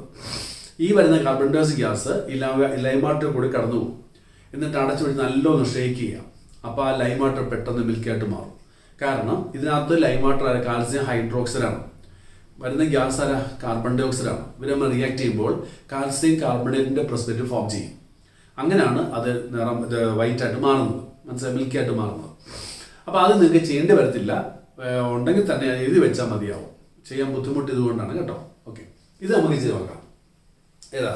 ഈ ബേരിയം ഒഴിച്ചുള്ള ടെസ്റ്റ് നമുക്ക് എളുപ്പം ചെയ്യാൻ നോക്കാം. ഇനി അടുത്ത എന്താണ്? അസറ്റേറ്റ് ആണ്. അസറ്റേറ്റ് ചെയ്യാനായിട്ട് നമുക്ക് വേണ്ടത് ന്യൂട്രൽ ഫെറിക്ലോറൈഡ് ആണ്. എന്താണ്? Neutral ferric chloride. അപ്പോൾ അതിന് ചെയ്യുന്നത് നമ്മൾ ആദ്യം അല്പം സോൾട്ട് എടുക്കുക, അതിനകത്തോട്ട് അല്പം ന്യൂട്രൽ ഫെറിക്ലോറൈഡ് ഒഴിക്കുമ്പോൾ അല്പം നിറം മാറും. നിറം മാറുന്ന പറഞ്ഞാൽ ഒരു ബ്ലഡ് റെഡ് കളറായിട്ട് മാറുകയാണെങ്കിൽ the given salt contain acetate ion. നല്ല റെഡിഷ് സൊല്യൂഷനായിട്ട് മാറും. അപ്പോൾ നോക്കുക, സോൾട്ട് എടുത്തു, അതിനകത്തോട്ട് ന്യൂട്രൽ ഫെറിക്ലോറൈഡ് FeCl3 ഒഴിക്കുമ്പോൾ എന്താണ്? Red colour. ഓക്കെ, അപ്പോൾ അങ്ങനെയാണെങ്കിൽ അസറ്റേറ്റ് കൺഫേംഡ്. അതാണ് എൻ്റെ ആൻസർ. വളരെ സിമ്പിളായിട്ട്, ഏറ്റവും സിമ്പിളായ ടെസ്റ്റ് ആയത്. അപ്പോൾ അസറ്റേറ്റ് കൺഫർമേറ്ററി എന്താണ്? സോൾട്ടിനകത്തോട്ട് ന്യൂട്രൽ ഫെറിക്ലോറൈഡ് ഒഴിക്കുക. അപ്പോൾ എന്ത് കിട്ടും? Red coloured solution. So the given salt contain acetate. അത് 100% ഉറപ്പിക്കാണ് കേട്ടോ. ഓക്കെ, ഇനി അടുത്താണ് ക്ലോറൈൻ്റെ കൺഫർമേറ്ററി. ക്ലോറൈൻ്റെ കൺഫർമേറ്ററിക്ക് ഏറ്റവും നല്ലതെന്ന് പറയുന്നത് നിങ്ങൾ സോൾട്ട് അല്പം എടുക്കുക, അതിനകത്തോട്ട് അല്പം ഡൈലൂട്ട് നൈട്രിക് ആസിഡ് ഒഴിക്കുക, എന്നിട്ട് അല്പം സിൽവർ നൈട്രേറ്റ്, ശ്രദ്ധിക്കുക സിൽവർ നൈട്രേറ്റ് ആണ് കേട്ടോ, അത് ഒഴിച്ച് കഴിയുമ്പോൾ നമുക്കൊരു വൈറ്റ് കേർഡി പ്രസിപ്പിറ്റേറ്റ്, നല്ല കട്ട തൈര് പോലെ പ്രസിപ്പിറ്റേറ്റ് കിട്ടും. അതിനകത്തോട്ട് അല്പം അമോണിയം ഹൈഡ്രോക്സൈഡ് ഒഴിച്ച് ഷെയ്ക്ക് ചെയ്യണം. ആ പ്രസിപ്പിറ്റേറ്റ് കംപ്ലീറ്റ് ഡിസോൾവ് ആവും. അങ്ങനെ ഡിസോൾവ് ആവുകയാണെങ്കിൽ നമുക്ക് തീർത്ത് പറയാൻ സാധിക്കും the given salt contain what chloride anion. നോക്കി അപ്പോൾ എന്താ ചെയ്യേണ്ടത്? സോൾട്ട് എടുക്കുക plus dilute HNO3 plus AgNO3 solution ആണ് കേട്ടോ. ഇത്രയും ചെയ്യുമ്പോൾ നമുക്ക് എന്ത് കിട്ടും? വൈറ്റ് കേർഡി കേർഡി പ്രസിപ്പിറ്റേറ്റ് കണ്ടോ. പിന്നെന്താണ്? Soluble in NH4OH. മനസ്സിലായോ? ഇതാണ് അതിൻ്റെ ടെസ്റ്റ് എന്ന് പറയുന്നത്. പിന്നെ ഈ ടെസ്റ്റ് ചെയ്യുമ്പോൾ നമ്മളൊരു കാര്യം ഒന്ന് ശ്രദ്ധിച്ചോണം. നിങ്ങൾ ഈ സോൾട്ട് സൊല്യൂഷനകത്ത് ഡൈലൂട്ട് HNO3യും AgNO3 ഒഴിച്ച് കഴിയുമ്പോഴേ ഏകദേശം ടെസ്റ്റ് ട്യൂബിൻ്റെ പകുതിക്ക് താഴെ കാണും മൊത്തം എടുക്കുമ്പോൾ. അപ്പോൾ ഇതിനകത്തോട്ട് അമോണിയ ഒഴിച്ച് ചെയ്യാൻ ബുദ്ധിമുട്ട് വരും. കാരണം അത്രയും പ്രസിപ്പിറ്റേറ്റ് ഡിസോൾവ് ചെയ്യണം. അതിന് ചിലപ്പോൾ ഒരു മാർഗ്ഗം ഞാൻ പറയാം. ഈ പ്രസിപ്പിറ്റേറ്റ് കുറയാൻ കളയുക. മനസ്സിലായോ? കുറയാൻ കളയുക. കളഞ്ഞ് വളരെ കുറച്ച് മതി, ഒരു 1/2 ml വരെ മതിയാവും. എന്നിട്ട് അതിനകത്തോട്ട് അമോണിയം ഹൈഡ്രോക്സൈഡ് ഒഴിക്കുക. ഓക്കെ, നമുക്ക് എന്താ അറിയേണ്ടത്? ഈ പ്രസിപ്പിറ്റേറ്റ് ഡിസോൾവ് ആകുമോ ഇല്ലയോ എന്ന് മാത്രം അറിഞ്ഞാൽ മതിയല്ലോ. അതിപ്പോൾ ഇത്രയും എടുക്കേണ്ട ആവശ്യമൊന്നുമില്ല. കുറച്ചെടുത്താൽ നമുക്ക് ഡിസോൾവ് ആകുമെന്ന് അറിയാൻ പറ്റും. ശരിയല്ലേ? അപ്പം നമ്മൾ എളുപ്പത്തിൽ ചെയ്യാൻ പറ്റും. അല്ലെങ്കിൽ അത്രയും പ്രസിപ്പിറ്റേറ്റ് ഡിസോൾവ് ചെയ്യാൻ ഒരുപാട് അമോണിയസ് ഒഴിക്കേണ്ടി വരും. നിങ്ങൾക്ക് ഇപ്പോൾ ഈ ടെസ്റ്റ് ഒക്കെ സ്ഥലമില്ലാതെ വരും. അപ്പോൾ അതുകൊണ്ട് കുറേ കളയുക. അവസാനം ഒരു 1/2 ml എടുക്കുക. എന്നിട്ട് അതിനകത്ത് അമോണിയസ് ഒഴിക്കുക. ഷെയ്ക്ക് ചെയ്യണം. ഷെയ്ക്ക് ചെയ്യുമ്പോൾ ഡിസോൾവ് ആവും. ഇല്ലെങ്കിൽ അല്പം കൂടെ ഒഴിച്ച് നോക്കണം കേട്ടോ. ഓക്കെ, ഇനി അടുത്തല്ല നൈട്രേറ്റിൻ്റെ ടെസ്റ്റാണ്. ഇതാണ് ബ്രൗൺ റിംഗ് ടെസ്റ്റ് എന്ന് പറയും. ബ്രൗൺ റിംഗ് ടെസ്റ്റ് ഓർത്തിരിക്കുക കേട്ടോ. ഇത് പല കുട്ടികൾക്കും ചെയ്യാൻ അല്പം ബുദ്ധിമുട്ടായിട്ട് തോന്നും. പക്ഷേ ഒന്ന് പരിചയിച്ച് കഴിഞ്ഞാൽ വളരെ എളുപ്പം നമുക്ക് ചെയ്യാൻ സാധിക്കും. അതിന് ചെയ്യേണ്ടതേ ഉള്ളൂ. ടെസ്റ്റ് എടുക്കുക. ആദ്യം അല്പം സോൾട്ട് എടുക്കുക. ക്ലിയർ? എന്നിട്ട് അതിനകത്തോട്ട് ferrous sulphate solution, freshly prepared ferrous sulphate, മനസ്സിലായോ? മിക്കവാറും നിങ്ങൾക്ക് ലാബിൽ ഉണ്ടാക്കി വെച്ചേക്കും. അത് ഏകദേശം ഒരു 1 ml അതിനകത്ത് ഒഴിക്കുക. ഒഴിച്ച് നല്ലോണം ഡിസോൾവ് ആക്കുക. അതിനുശേഷം നിങ്ങൾ ടെസ്റ്റ് നല്ലോണം ചരിച്ചു പിടിക്കണം. ചരിച്ചു പിടിച്ചിട്ട് കോൺസെൻട്രേറ്റഡ് സൾഫ്യൂരിക് ആസിഡ് ടെസ്റ്റ് ട്യൂബിൻ്റെ സൈഡിൽ കൂടി പതുക്കെ അങ്ങോട്ട് ഒഴിക്കുക. ഇവിടെയാണ് ഇതിൻ്റെ ഏറ്റവും ശ്രദ്ധിക്കേണ്ട പോയിന്റ്. 2-3 കാര്യം ശ്രദ്ധിക്കുക. ഒന്ന്, ടെസ്റ്റ് ട്യൂബ് മാക്സിമം ചരിച്ചു പിടിക്കുക. ഇങ്ങനെ വെട്ടിയിലായിട്ട് പിടിക്കുകയേ ചെയ്തത്. നല്ലോണം ചരിച്ചു പിടിക്കുക ലൈക്ക് ദിസ്. എന്നിട്ട് സൾഫ്യൂരിക് ആസിഡ് നിങ്ങൾ എങ്ങനെയാണോ ഒഴിക്കാൻ പഠിച്ചിട്ടുള്ളത് അതേപോലെ. ചിലർ ഫിൽറ്റർ വെച്ചായിരിക്കും, ചിലപ്പോൾ ബോട്ടിൽ നേരിട്ടായിരിക്കും. അപ്പോൾ എന്ത് വന്നു പറഞ്ഞാലും ഈ ടെസ്റ്റ് ട്യൂബിൻ്റെ സൈഡിൽ കൂടി പതുക്കെ എത്രയും സ്ലോ ആക്കാമോ അത്രയും സ്ലോ ആക്കുക. അതാണ് ഈ ടെസ്റ്റിൻ്റെ ഏറ്റവും വിജയം എന്ന് പറയുന്നത്. മനസ്സിലായോ? സൾഫ്യൂരിക് ആസിഡ് പതുക്കെ അങ്ങോട്ട് ഒഴിക്കുക. ഒരു 4-5 തുള്ളി ഒഴിച്ചാൽ മതിയാവും. ക്ലിയർ? അതിനുശേഷം നിങ്ങൾ ഇത് പതുക്കെ നൂർക്കുക. നിർത്തി കഴിയുമ്പോൾ നൈട്രേറ്റ് ഉണ്ടെങ്കിൽ തീർച്ചയായിട്ടും ഈ 2 ലിക്വിഡിൻ്റെ ഏകദേശം നടുക്കായിട്ട് ഒരു ബ്രൗൺ റിങ് ഫോം ചെയ്യും. ഇതാണ് ബ്രൗൺ റിംഗ് ടെസ്റ്റ് എന്ന് പറയുന്നത്. ക്ലിയർ? അപ്പോൾ നോക്കി എന്താ ചെയ്യേണ്ടത്? സോൾട്ട് എടുക്കുക. പിന്നെ എന്തൊഴിക്കണം? Salt plus ferrous sulphate solution FeSO4 അതിൻ്റെ സൊല്യൂഷനാണ് കേട്ടോ. Plus concentrated H2SO4. അത് നേരിട്ട് ഒഴിക്കരുത്. കുറേശ്ശെ ഡ്രോപ്പ് ആയിട്ട് സൈഡിൽ കൂടി വളരെ സ്ലോ ആയിട്ട് ഒഴിക്കാവുള്ളൂ. അപ്പോൾ നമുക്ക് എന്ത് കിട്ടും? Brown ring. അങ്ങനെയാണെങ്കിൽ നൈട്രേറ്റ് പ്രസന്റ് ആണ്, കൺഫേം ആയി കേട്ടോ. ഓക്കെ, ഈ ടെസ്റ്റ് വിളിച്ച പേരാണ് ബ്രൗൺ റിംഗ് ടെസ്റ്റ് എന്ന് പറയും. അപ്പോൾ എന്തൊക്കെയായിരുന്നു? സോൾട്ട് എടുക്കുക. അതിനകത്തോട്ട് ഫെറസ് സൾഫേറ്റ് സൊല്യൂഷൻ എടുക്കുക. Then add concentrated sulphuric acid drop. Clear? Very slowly. So we get what? Brown ring. This indicates the presence of nitrate ion. Clear? Okay. Then last one sulfate. Sulfate ചെയ്യാനായിട്ട് നമ്മൾ സാധാരണ രീതിയിൽ ഇതിനകത്തോട്ട് നമ്മൾ salt ആദ്യം എടുക്കുക. Okay, അതിനുശേഷം ഇതിനകത്തോട്ട് അല്പം ലെഡ് അസറ്റേറ്റ് ഒഴിക്കുമ്പോൾ വൈറ്റ് പ്രസിപ്പിറ്റേറ്റ് ഫോം ചെയ്യും. അങ്ങനെ വൈറ്റ് പ്രസിപ്പിറ്റേറ്റ് ഫോം ചെയ്താൽ തീർച്ചയായിട്ടും നമുക്ക് പറയാൻ സാധിക്കും the given salt contain sulphate ion. അത് കൺഫേം ആണ് കേട്ടോ. സൾഫേറ്റ് അയോൺ കൺഫേംഡ് ആണ്. അപ്പം ലെഡ് അസറ്റ് ഒഴിച്ച് വൈറ്റ് പ്രസിപ്പിറ്റേറ്റ് കിട്ടുകയാണെങ്കിൽ the given salt contain sulphate ion. ഇതാണ് നമ്മൾ ആനോൺ ചെയ്യുമ്പോൾ ശ്രദ്ധിക്കേണ്ട കാര്യങ്ങൾ. അപ്പോൾ ആനോൺ ഏതൊക്കെ മനസ്സിലായല്ലോ. എന്തൊക്കെയാണ്? Carbonate, then acetate, chloride, nitrate and sulphate. ഈ റിയേജൻസ് എല്ലാം കറക്റ്റായിട്ടൊന്ന് ഓർത്തിരുന്നെങ്കിൽ നമുക്ക് വളരെ എളുപ്പം ചെയ്യാൻ സാധിക്കും. ക്ലിയർ ആയല്ലോ? ഓക്കെ, ഇനി നമ്മൾ ചെയ്യാൻ പോകുന്നത് അടുത്തത് കാറ്റയോൺ. കാറ്റയോൺ ആരൊക്കെയാണ് നോക്കുക. കാറ്റയോൺ എന്ന് പറയുമ്പോൾ അതിന് നമുക്ക് വേറൊരു പേരുണ്ടല്ലോ, ബേസിക് റാഡിക്കൽ എന്നാണ് കേട്ടോ, ബേസ് റാഡിക്കൽ. ഇനി നമ്മൾ ഈ ബേസ് റാഡിക്കല് ഏതൊക്കെയാണ് നിങ്ങൾക്ക് ഈ വർഷം ഉള്ളത് ഒന്ന് മനസ്സിലാക്കുക. ഇത് പഠിക്കാനുള്ള സൗകര്യത്തിന് വേണ്ടിയിട്ട് നമ്മൾ ഇതിനെ പല ഗ്രൂപ്പായിട്ട് മാറ്റിയിട്ടുണ്ട് കേട്ടോ. ഗ്രൂപ്പ്, ആ ഗ്രൂപ്പ് എന്ന് പറയുമ്പോൾ മെയിനായിട്ട്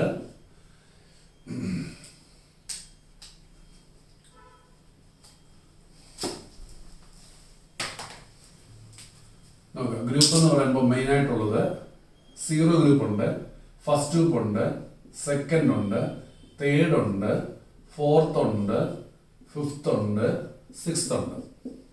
ഇത്രയും ഗ്രൂപ്പുള്ളത് മനസ്സിലായോ? നോക്കി അതൊക്കെയാണ് 0, first, second, third, fourth, fifth and sixth. ഇതിൽ ഈ വർഷം നിങ്ങൾക്ക് ഫോക്കസ് ഏരിയ പറഞ്ഞിട്ടുള്ളത് എല്ലാം ഇല്ല. 0 ഉണ്ട്, ഫസ്റ്റ് ഉണ്ട്, തേർഡ് ഉണ്ട്, പിന്നെ ഏറ്റവും അവസാനത്തെ സിക്സ്തും ഉണ്ട്. ഇത്ര എണ്ണം മാത്രം നോക്കിയോണ്ട് പോയാൽ മതി. ക്ലിയർ ആയല്ലോ? ഓക്കെ, നമുക്കിപ്പോൾ ആ കാറ്റോൺ ഏതൊക്കെയാണെന്നൊന്ന് പരിചയപ്പെടാം. നോക്കാം. ആദ്യത്തെ ഗ്രൂപ്പ് എന്ന് പറഞ്ഞാൽ 0 ഗ്രൂപ്പാണ് കേട്ടോ. അതിനകത്തുള്ളത് അമോണിയമാണ്. അമോണിയം അതിന്റെ ഫോർമുല നിങ്ങൾക്ക് അറിയാമോ? NH4+ ആയതുകൊണ്ട് കേട്ടോ, NH4+. പിന്നെ രണ്ടാമത്തെ ഗ്രൂപ്പ് നമ്പർ 1 ആണ് കേട്ടോ. ഓക്കെ, അതിനകത്തുള്ളത് ലെഡാണ്. ലെഡ് അത് Pb2+ ആണ് കേട്ടോ, Pb2+. സെക്കൻഡ് ഗ്രൂപ്പ് വേണ്ട. തേർഡിനകത്ത് അലൂമിനിയമാണ്. അലൂമിനിയം എന്ന് പറയുമ്പോൾ മെയിനായിട്ടുള്ളത് എൻ്റെ ഫോർമുല Al3+ ആണ്. ഫോർത്ത് ഫിഫ്ത്തും വേണ്ട. പിന്നെ വരുന്നത് മെഗ്നീഷ്യമാണ്. മെഗ്നീഷ്യത്തിന്റെ ഫോർമുല നിങ്ങൾക്ക് അറിയാം, Mg എന്നാണ്. അത് Mg2+ ആണ്. ഇത്രയും മാത്രം നിങ്ങൾക്ക് നോക്കിക്കൊണ്ട് പോയാൽ മതിയാവും. നോക്കി എന്തൊക്കെയാണ്? Ammonium NH4+, lead Pb2+, aluminium Al3+ and magnesium Mg2+. Okay, ഇനിയും ഇതൊന്ന് പരിചയപ്പെടുക എങ്ങനെയാണ് ചെയ്യേണ്ടതെന്നുള്ളത്. ഇവിടെ നമ്മൾ ആദ്യം അറിയേണ്ടത് റിയേജൻസിനെ കുറിച്ചാണ്. ഗ്രൂപ്പ് റിയേജന്റ് എന്ന് പറയും കേട്ടോ. ഗ്രൂപ്പ് റിയേജന്റ് അത് ഓരോന്നും ജസ്റ്റ് ഒന്ന് അറിഞ്ഞിരിക്കുക. ആദ്യം ഗ്രൂപ്പ് 0 ഗ്രൂപ്പിന്റെ റിയേജന്റ് എന്ന് പറയുന്നത് സോഡിയം കാർബണേറ്റ് ആണ്. അപ്പൊ നിങ്ങൾ ചെയ്യേണ്ടത് സോൾട്ട് സൊല്യൂഷൻ എടുക്കുക. അതിനകത്തോട്ട് സോഡിയം കാർബണേറ്റ് Na2CO3. അപ്പൊ അതിന്റെ ഒബ്സർവേഷൻ എന്ന് പറയുന്നത് നോ പ്രസിപ്പിറ്റേറ്റ് ആണ്, നോ PPT. മനസ്സിലായോ? അപ്പോൾ 0 ഗ്രൂപ്പ് പ്രസന്റ് ആണ്, 0% കണ്ടോ? അപ്പോൾ ഓർത്തിരിക്കുക, റിയേജന്റ് ഏതാണ്? Sodium carbonate. ഈ ഗ്രൂപ്പിന് മാത്രമേ ഉള്ളൂ നോ പ്രസിപ്പിറ്റേറ്റ് ആണെങ്കിൽ ആ ഗ്രൂപ്പ് പ്രസന്റ് ആവുന്നത്. ബാക്കി എല്ലാ ഗ്രൂപ്പിൽ നേരെ തിരിച്ചാണ് കേട്ടോ. പ്രസിപ്പിറ്റേറ്റ് ഉണ്ടെങ്കിലേ അവിടെ എല്ലാ ഗ്രൂപ്പ് പ്രസന്റ് ആവുള്ളൂ. ഇതൊരു കൺഫ്യൂസിങ് പോയിന്റ് ആണ്, ശ്രദ്ധിച്ചോളാം കേട്ടോ. ഓക്കെ, ഇനി അടുത്ത ലെഡിന്റെ ആണ്. ഒന്നുമില്ല, വളരെ സിമ്പിളാണ്. ലെഡിന്റെ ചെയ്യാനായിട്ട് നമ്മൾ സോൾട്ട് സൊല്യൂഷൻ വീണ്ടും എടുക്കുക. എന്നിട്ട് അതിനകത്തോട്ട് അല്പം ഡൈലൂട്ട് ഹൈഡ്രോക്ലോറിക് ആസിഡ് ഒഴിക്കുക. ഒഴിക്കുമ്പോൾ വൈറ്റ് പ്രസിപ്പിറ്റേറ്റ് കിട്ടുകയാണെങ്കിൽ ഗ്രൂപ്പ് 1% ആണ്. അങ്ങനെയാണ് ചെയ്യേണ്ടത്. അപ്പൊ ഗ്രൂപ്പ് എന്താ വായിച്ചു നോക്കി.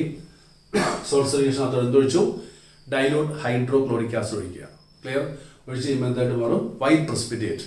അത് ഗ്രൂപ്പ് 1ന്റെ ടെസ്റ്റാണ്. ഓക്കെ, അപ്പൊ 2 റിയേജന്റ് പഠിച്ചല്ലോ. സ്വരൂപിന് എന്തായിരുന്നു? Sodium carbonate solution. രണ്ടാമത്തെ എന്തായിരുന്നു? ഫസ്റ്റ് ഗ്രൂപ്പ് ലെഡിൻ്റെത് ഡൈലൂട്ട് എസ്സീനാണ്. ഓക്കെ, ഇനി അടുത്തത് ഗ്രൂപ്പ് 2 ആണ്. അത് വേണ്ടല്ലോ നിങ്ങൾക്ക്. ഓക്കെ, അടുത്ത ഗ്രൂപ്പ് 3 മാത്രം. ഓക്കെ, അലൂമിനിയത്തിന് നമ്മൾ വളരെ സിമ്പിൾ ആണ്. അലൂമിനിയത്തിൽ നമ്മൾ സാധാരണ ചെയ്യുന്നത് സോൾട്ട് സൊല്യൂഷൻ ആദ്യം എടുക്കുക. സോൾട്ട് സൊല്യൂഷൻ എടുത്തു. എന്നിട്ട് NH4Cl. NH4Cl ആര്? NH4Cl അമോണിയം ക്ലോറൈഡ് എന്ന് പറയും. ഇത് സോൾഡ് ആണ് കേട്ടോ, സോളിഡ്. അത് പ്രത്യേകം ശ്രദ്ധിച്ചോണേ. അത് ആദ്യം അല്പം ഇടുക, ഒരു പിഞ്ച് ഇട്ട് കൊടുത്താൽ മതി. എന്നിട്ട് അതിനകത്തോട്ട് അമോണിയം ഹൈഡ്രോക്സൈഡും ആഡ് ചെയ്യണം. അത് സൊല്യൂഷൻ ആണ്, NH4OH. ഒഴിച്ചു കഴിയുമ്പോൾ നമുക്കിവിടെ വൈറ്റ് ജലാറ്റിനസ് പ്രസിപ്പിറ്റേറ്റ് കിട്ടുകയാണെങ്കിൽ നമുക്ക് പറയാൻ സാധിക്കും the given salt belongs to third group, cation. Clear ആയല്ലോ? എന്താ ചെയ്തത്? സോൾട്ട് സൊല്യൂഷൻ ഉണ്ടാക്കുക. അതിനകത്തോട്ട് അമോണിയം ക്ലോറൈഡ് സോളിഡ് ആഡ് ചെയ്യണം. എന്നിട്ട് അതിനകത്തോട്ട് അമോണിയം ഹൈഡ്രോക്സൈഡ് ആഡ് ചെയ്യുമ്പോൾ വൈറ്റ് ജലാറ്റിനസ് പ്രസിപ്പിറ്റേറ്റ് കിട്ടുമ്പോൾ ഗ്രൂപ്പ് 3% ആണ്. അപ്പോൾ ഗ്രൂപ്പ് 3 മനസ്സിലായല്ലോ. ഓക്കെ, ഇനി ലാസ്റ്റ് വൺ ഗ്രൂപ്പ് 6. ഇപ്പോൾ 4ഉം 5ഉം വേണ്ട കേട്ടോ. എങ്ങനെയാണ് ഗ്രൂപ്പ് 6 ചെയ്യുന്നത്? ഇതുപോലെ തന്നെ വീണ്ടും ആദ്യം അല്പം സോൾട്ട് സൊല്യൂഷൻ എടുക്കുക, അതിനകത്തോട്ട് NH4Cl ആഡ് ചെയ്യുക, പ്ലസ് NH4OH ആഡ് ചെയ്യുക, plus dye sodium hydrogen phosphate. കണ്ടോ, ഇത്രയുമാണ് ആഡ് ചെയ്യേണ്ടത് കേട്ടോ. നമുക്ക് എന്തൊക്കെയാണ്? Salt solution plus NH4Cl plus NH4OH plus dye sodium hydrogen phosphate. ഇത്രയും ചെയ്യുമ്പോൾ ഒരു white crystalline precipitate, white crystalline precipitate കിട്ടുകയാണെങ്കിൽ മനസ്സിലായിക്കോണം എന്താണ്, ഗ്രൂപ്പ് 6 പ്രസന്റ് ആണ്. ബാക്കി എല്ലാ ഗ്രൂപ്പ് ആബ്സെന്റ് ആകുമ്പോൾ തീർച്ചയായിട്ടും 6ാമത് ഗ്രൂപ്പ് കിട്ടിയിരിക്കും. ഓക്കെ, അപ്പോൾ റിയേജൻസ് ഓർത്ത് എന്തൊക്കെയാണ്? Salt solution plus NH4Cl plus NH4OH plus dye sodium hydrogen phosphate. ഇത്ര ഒഴിച്ചാൽ മതിയോ? അങ്ങനെയാണ് നമ്മൾ കാറ്റോണിന്റെ പ്രസന്റ് ടെസ്റ്റ് ചെയ്യുന്നത്. ക്ലിയർ ആയല്ലോ? അപ്പോൾ ഗ്രൂപ്പ് റിയേജന്റ് ഒന്നുകൂടെ പറയാം. ഗ്രൂപ്പ് 0ക്ക് സോഡിയം കാർബണേറ്റ് സൊല്യൂഷൻ, ഗ്രൂപ്പ് 1ന് ഡൈലൂട്ടഡ് Cl, ഗ്രൂപ്പ് 3ക്ക് NH4Cl പ്ലസ് NH4OH, ഗ്രൂപ്പ് 5ന് NH4Cl plus NH4OH plus dye sodium hydrogen phosphate. ഇത്രയും കാര്യങ്ങൾ ചെയ്യുമ്പോൾ നിങ്ങൾക്ക് സോൾട്ട് അനാലിസിന്റെ ഏറ്റവും മേജർ ആയിട്ടുള്ള ഒരു പോർഷൻ കഴിയണം. ഇനി നമുക്ക് എടുക്കാനുള്ളത് ഇതിന്റെ കൺഫർമേറ്ററി, ആരുടെ? കാറ്റോണിന്റെ കൺഫർമേറ്ററി. അത് ജസ്റ്റ് ഒരു നമുക്ക് പറയാം, നോക്കുക. ആദ്യം നമുക്ക് എങ്ങനെയാണ് ഈ അമോണിയത്തിന്റെ കൺഫർമേറ്ററി ചെയ്യുന്നത്? അമോണിയത്തിന്റെ കൺഫർമേറ്ററിക്ക് നമുക്ക് എളുപ്പം ചെയ്യാവുന്നത് ഒന്ന്, സോൾട്ട് സൊല്യൂഷൻ എടുക്കുക, അതിനകത്തോട്ട് സോൾട്ട് സൊല്യൂഷൻ എടുക്കുക, അതിനകത്തോട്ട് എന്തൊഴിക്കണം? നെസ്ലേസ് റിയേജന്റ് കേട്ടോ. നെസ്ലേസ് റിയേജന്റ് ഒഴിക്കുമ്പോൾ എന്ത് കിട്ടും അറിയാമോ? ഒരു ബ്രൗൺ പ്രസിപ്പിറ്റേറ്റ് കിട്ടുകയാണെങ്കിൽ അമോണിയം പ്രസന്റ് ആണ്. അതാണ് അതിന്റെ ടെസ്റ്റ്. അപ്പോൾ നോക്കി, salt solution plus Nessler's reagent കിട്ടുമ്പോൾ ഒഴിക്കുമ്പോൾ ബ്രൗൺ പ്രസന്റ് കിട്ടിയാൽ the given salt contain ammonium confirm. Clear ആയല്ലോ? ഇനി വേറെ ടെസ്റ്റ് കൂടിയുണ്ട്, അവിടെ ഞാൻ പറയാം. നിങ്ങൾ ആ സോൾട്ട് സൊല്യൂഷൻ അല്പം എടുക്കുക, എന്നിട്ട് അതിനകത്ത് സോഡിയം ഹൈഡ്രോക്സൈഡ് സൊല്യൂഷൻ ആഡ് ചെയ്യണം. സോഡിയം ഹൈഡ്രോക്സൈഡ് സൊല്യൂഷൻ ആഡ് ചെയ്ത ശേഷം ഒരു ഗ്ലാസ് റോഡ് എടുത്തിട്ട് കോൺസെൻട്രേറ്റഡ് ഹൈഡ്രോക്ലോറിക് ആസിഡിനകത്തോട്ട് ഡിപ്പ് ചെയ്യണം. എന്നിട്ട് ആ ഗ്ലാസ് റോഡ് ഈ ടെസ്റ്റ് ട്യൂബിന്റെ മൗത്തിലോട്ട് കാണിക്കുക. അപ്പോൾ അവിടെ വൈറ്റ് ഫ്യൂംസ് പ്രൊഡ്യൂസ് ചെയ്യും. അങ്ങനെയാണെങ്കിൽ the given salt contain ammonium. അത് നമുക്ക് ചെയ്യാവുന്നതാണ് കേട്ടോ. അപ്പൊ നോക്കി, അടുത്തത് എന്താണ്? അടുത്തത് സോൾട്ട് പ്ലസ് ഇതിന്റെ തന്നെ വേറെ കേട്ടോ. സോൾട്ട് സൊല്യൂഷൻ പ്ലസ് എന്തൊഴിച്ചു? Sodium hydroxide. അതിനുശേഷം ഒരു glass rod dipped in concentrated Cl and allowed to show at the mouth of the test tube. Then what happens? Thick white fumes. അങ്ങനെയാണെങ്കിൽ the given salt contain ammonium cation. അപ്പോൾ 2 test ഉണ്ട് കേട്ടോ. Okay, ഇനി അടുത്ത ലെഡിന്റെ ആണ്. ലെഡിന്റെ confirmatory എന്ന് പറയുമ്പോൾ നമ്മൾ സാധാരണഗതിയിൽ ഉപയോഗിക്കുന്നത്, ഇപ്പം നിങ്ങൾക്ക് എളുപ്പം പറഞ്ഞു നോക്കാവുന്നത്, potassium chromate solution, acetic acid potassium chromate ഒഴിച്ചു നോക്കിയാൽ യെല്ലോ പ്രസിപ്പിറ്റേറ്റ് കിട്ടുകയാണെങ്കിൽ ലെഡ് പ്രസന്റ് ആണ്. അല്ല, പ്രസന്റ് അല്ല, കൺഫേംഡ് ആണ്. അപ്പോൾ നോക്കി, എന്താണ്? സോൾട്ട് സൊല്യൂഷൻ എടുക്കുക പ്ലസ് അസറ്റിക് ആസിഡ്, അല്ലേ? അസറ്റിക് ആസിഡ് ഒഴിച്ചതിന് ശേഷം എന്ത് കഴിക്കണം? Potassium chromate K2CrO4. അപ്പൊ എന്ത് കിട്ടും? യെല്ലോ പ്രസിപ്പിറ്റേറ്റ് കിട്ടുകയാണെങ്കിൽ എന്താണ്? The given salt contain lead. ഇതാണ് ഒരു ടെസ്റ്റ്. ഇപ്പൊ പഠിച്ചല്ലോ എന്താണ്? Salt solution plus acetic acid plus potassium chromate ഒഴിച്ച് ചെയ്യുമ്പോൾ നമുക്ക് കിട്ടുന്നത് യെല്ലോ പ്രസിപ്പിറ്റേറ്റ് ആണ്. ഇതിന്റെ വേറെ ടെസ്റ്റ് ഉണ്ട്. അതായത് സോൾട്ട് സൊല്യൂഷൻ എടുക്കുക, അതിനകത്തോട്ട് അല്പം പൊട്ടാസ്യം അയോഡൈഡ് സൊല്യൂഷൻ ആഡ് ചെയ്യണം. പൊട്ടാസ്യം കൊണ്ട് ചെന്ന് വീണ്ടും നമ്മൾ പെട്ടെന്നൊരു യെല്ലോ പ്രസിപ്പിറ്റേറ്റ് ഫോം ചെയ്യും. എന്നിട്ട് ആ ടെസ്റ്റ് വന്ന് ചൂടാക്കുക, തിളപ്പിക്കുക. മനസ്സിലായോ? അപ്പോൾ അത് സൊല്യൂബിളാവും. എന്നിട്ട് അതൊന്ന് തണുപ്പിക്കുക. അതിൻ്റെ പുറത്തോട്ട് വെള്ളം ഒഴിച്ചാൽ മതി, പൈപ്പ് തിരിച്ചങ്ങോട്ട് ഒഴിച്ചാൽ മതി. അപ്പോൾ ആ ഡിസോൾവ് ആയ സബ്സ്റ്റൻസ് എല്ലാം തിരിച്ച് റിക്കവർ ചെയ്യും in the form of golden spangle. നല്ല സ്വർണ്ണ തരി പോലെ അവിടെ കിട്ടും. ഇതിനാണ് ഗോൾഡൻ സ്പാങ്കിൾ എന്ന് പറയും. മനസ്സിലായോ? ഇത് നമുക്ക് ചെയ്ത് നോക്കാവുന്നതാണ്. ഇത് ചെയ്താൽ മതിയാവും.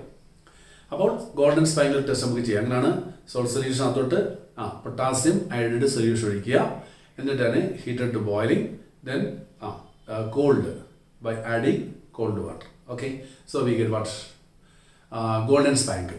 അതാണ് ഗോൾഡൻ സ്പാങ്കിൾ ടെസ്റ്റ് പറഞ്ഞത്. അങ്ങനെയാണെങ്കിൽ the given salt contain cation lead. അതാണ് ടെസ്റ്റ്. ക്ലിയർ ആയല്ലോ? ഓക്കെ, ഇനി അടുത്തത് അലുമിനിയത്തിൻ്റെയാണ്. അലുമിനിയത്തിന് ഈ പറഞ്ഞ 2 ടെസ്റ്റ് ഉണ്ട്. ഒന്ന് എന്ന് പറയുന്നത് നമ്മളപ്പോൾ സോഡിയം ഹൈഡ്രോക്സൈഡ് അതിനകത്തോട്ട് ഒഴിക്കുമ്പോൾ അതിലൊരു പ്രസിപ്പിറ്റേറ്റ് ഫോം ചെയ്യും. എക്സസ് എണ്ണ ഒഴിച്ച് കഴിഞ്ഞാൽ ആ പ്രസിപ്പിറ്റേറ്റ് കംപ്ലീറ്റ് ഡിസോൾവ് ആവും. അങ്ങനെയാണെങ്കിൽ the given cation is aluminium. എന്താണ്? സോൾട്ട് സൊല്യൂഷൻ എടുക്കുക പ്ലസ് NaOH സൊല്യൂഷൻ ഒഴിക്കുന്നു. അപ്പോൾ നമുക്ക് ആദ്യം പ്രസിപ്പിറ്റേറ്റ് കിട്ടും, white precipitate. Excess of NaOH ഒഴിക്കുമ്പോൾ അത് കംപ്ലീറ്റ് സൊല്യൂബിൾ ആവും. അതാണ് ടെസ്റ്റ്. അപ്പോൾ എളുപ്പം ചെയ്ത് നോക്കാവുന്നതാണ്. ഓക്കെ, ഇനി വേറെ ടെസ്റ്റ് ഉണ്ട്, അതായത് ആഷ് ടെസ്റ്റ് എന്ന് പറയും.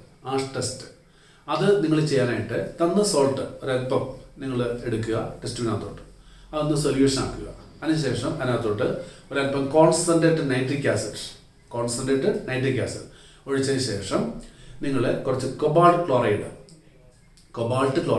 അതൊക്കെ ഒരു പിങ്ക് സൊല്യൂഷൻ ഉണ്ടാക്കി വെച്ചിട്ടുണ്ട്. അതും ഒഴിച്ചിട്ട് നിങ്ങൾ ജസ്റ്റ് ഒന്ന് ഹീറ്റ് ചെയ്യുക. ഹീറ്റ് ചെയ്തതിന് ശേഷം ഫിൽറ്റർ പേപ്പർ അത് ചെറിയ പീസാക്കി കീറിയിട്ടുണ്ടാവും, ഇല്ലെങ്കിൽ നിങ്ങൾ കീറിയെടുക്കണം കേട്ടോ. ആ ഫിൽറ്റർ പേപ്പർ എടുത്തിട്ട് അതിനകത്തോട്ട് മുക്കണം. അപ്പോൾ ആ പേപ്പർ നനയും.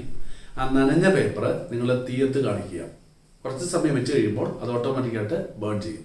അങ്ങനെ ഉണ്ടാകുന്ന ആ ചാരം ആഷ് നിങ്ങളൊന്ന് എടുക്കുക. എടുത്തു കഴിയുമ്പോൾ അതിൻ്റെ നിറം നോക്കുക.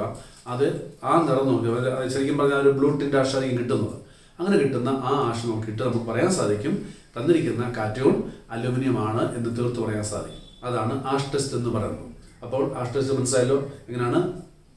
നമ്മൾ ആദ്യമേ സോൾട്ട് സൊല്യൂഷൻ ഉണ്ടാക്കുക, അതിനുശേഷം അതിനകത്തൊരു കോൺസ്റ്റന്റ് നൈട്രിക് ആസിഡ് ഒഴിക്കുക, കൊബാൾട്ട് നൈട്രേറ്റ് ഒഴിക്കുക, ഹീറ്റ് ചെയ്യുക, ഫിൽറ്റർ പേപ്പർ നോക്കിയിട്ട് കത്തിക്കുമ്പോൾ ഉണ്ടാകുന്ന ആ ചാരത്തിൽ നിറം നോക്കുക. അവിടെ ബ്ലൂ ടിൻ്റ് ആഷ് ആണെങ്കിൽ അലുമിനിയം ആയിരിക്കും. ക്ലിയർ ആയല്ലോ? ഓക്കെ, ഇനി അടുത്തത് മഗ്നീഷ്യമാണ്. മഗ്നീഷ്യം എന്ന് പറയുമ്പോൾ ഏറ്റവും ലാസ്റ്റ് ആയിരിക്കും. അത് നമുക്ക് 2 ടെസ്റ്റ് പറയാൻ സാധിക്കും. അല്ല, ഒന്ന് സോൾട്ട് സൊല്യൂഷനകത്തോട്ട് നമ്മൾ എന്തൊഴിക്കണം? മാഗ്നസോൺ റിയേജന്റ് ഒഴിക്കുമ്പോൾ ഒരു ബ്ലൂ കളർ ബ്ലൂ പ്രസിപ്പിറ്റേറ്റ് ഉണ്ടാവുകയാണെങ്കിൽ തീർച്ചയായിട്ടും അത് മഗ്നീഷ്യം എന്ന് പറയാൻ സാധിക്കും. ഇപ്പം മാഗ്നസോൺ റിയേജന്റ് ഓർത്തോളം കേട്ടോ, മാഗ്നസോൺ റിയേജന്റ്. അതേസമയം ഇതിന് ആഷ് ടെസ്റ്റ് ഉണ്ട്. ആഷ് ടെസ്റ്റ് മുമ്പേ പറഞ്ഞത് തന്നെ നമ്മുടെ ടെസ്റ്റിനകത്തോട്ട് എന്തൊഴിക്കണം? അല്പം സോൾട്ട് സൊല്യൂഷൻ ഉണ്ടാക്കുക, കോൺസ്റ്റന്റ് നൈട്രിക് ആസിഡ് ഒഴിക്കുക, ഒഴിച്ച ശേഷം അല്പം cobalt chloride solution cobalt nitrate ഒഴിച്ചതിന് ശേഷം നമ്മൾ പേപ്പർ ഫിൽറ്റർ പേപ്പർ അതിനകത്ത് മുക്കിയിട്ട് നമ്മൾ തീയത്ത് കാണിച്ചു നോക്കുക. തീയത്ത് കത്തിക്കുമ്പോൾ ഉണ്ടാകുന്ന ചാരം എടുത്തു നോക്കുക. അത് ഒരു പിങ്ക് ആഷ് ആണെങ്കിൽ തീർച്ചയായിട്ടും അത് മഗ്നീഷ്യം ആയിരിക്കും. ഇതാണ് അവിടുത്തെ ആഷ് ടെസ്റ്റ് എന്ന് പറയുന്നത്. ക്ലിയർ? അപ്പോൾ 2 ആഷ് ടെസ്റ്റ് നമ്മൾ മനസ്സിലാക്കിയിരിക്കുക. ഒന്ന് അലുമിനിയത്തിനും 2 മഗ്നീഷ്യത്തിനും. ഇത്രയുമാണ് നിങ്ങൾ ഈ സ്കീം പഠിക്കുമ്പോൾ എഴുതി പഠിക്കുന്നത്. മനസ്സിലായല്ലോ? ഓക്കെ, അപ്പോൾ നമ്മൾ ആനുവിൻ്റെ ആദ്യം പഠിച്ചു, അതിൻ്റെ പ്രസന്റ് ടെസ്റ്റ് കൺഫർമഡ് ടെസ്റ്റ്.